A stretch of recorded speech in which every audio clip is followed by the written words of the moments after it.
राज्याच्या राज्यमंत्री मेघनाताई बोर्डीकर या वसमतमध्ये आल्या होत्या आणि भाजपकडून सविता मारुती केतमोर यांची उमेदवारी जाहीर करण्यात आली होती, परंतु अचानकच ही उमेदवारी रद्द झाली आणि त्यामुळे या ठिकाणी आज सविता मारुती केतमोर यांनी अपक्ष अर्ज हा आपला दाखल केला होता। तो आज अर्ज वैध ठरला आणि अपक्ष उमेदवार म्हणून घोषित केलेला आहे। आपल्यासोबत स्वतः सविता मारुतीराव केतमोर उमेदवार आहेत। आपण त्यांच्याशी जाणून घेणार आहोत नेमकं विकासाचे मुद्दे कोणते असतील, विकासाचं विजन काय असेल, कशी असेल आता मतदारापुढे विकासाचे मुद्दे काय असतील तुम्ही, आणि सध्या चर्चा आहे तुमची फॉर्म काढून घेणार होते, फॉर्म माग घेणार होते आणि भाजपला तुम्ही समर्थन करणार होते म्हणून।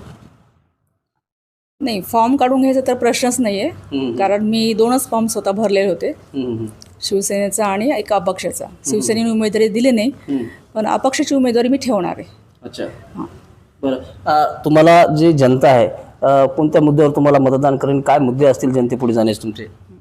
जनतेपुढे जाण्याचे मुद्दे तर सर्वांनी सांगितलेच आहेत तसे, तेच मी रिपीट करायला काय अर्थ नाही आहे। पण आणखीन दुसरे 2-3 जे मुद्दे आहेत जे मला फेस करता आले ते मुद्दे मी करू शकते। महत्त्वाचा मुद्दा एक तुमच्यासोबत जे काही भारतीय जनता पार्टीनं विश्वासघात केला, नाही विश्वासघात म्हणता येणार नाही त्याला, तसं राजकीय खेळी म्हणता येईल अशी, किंवा त्यांनी जे केलं ते त्यांच्या ह्याच्याप्रमाणे केलं ना, त्यांना जे वाटलं ते त्यांनी केलं। असं काय वाटतं त्यांच्याबद्दल तुम्हाला? नाही, काही नाही तसं वाटत, कारण मी आधीच निर्णय घेतला होता, लढवायचं आहे, माघार तर घ्यायची नाही। तर हे होते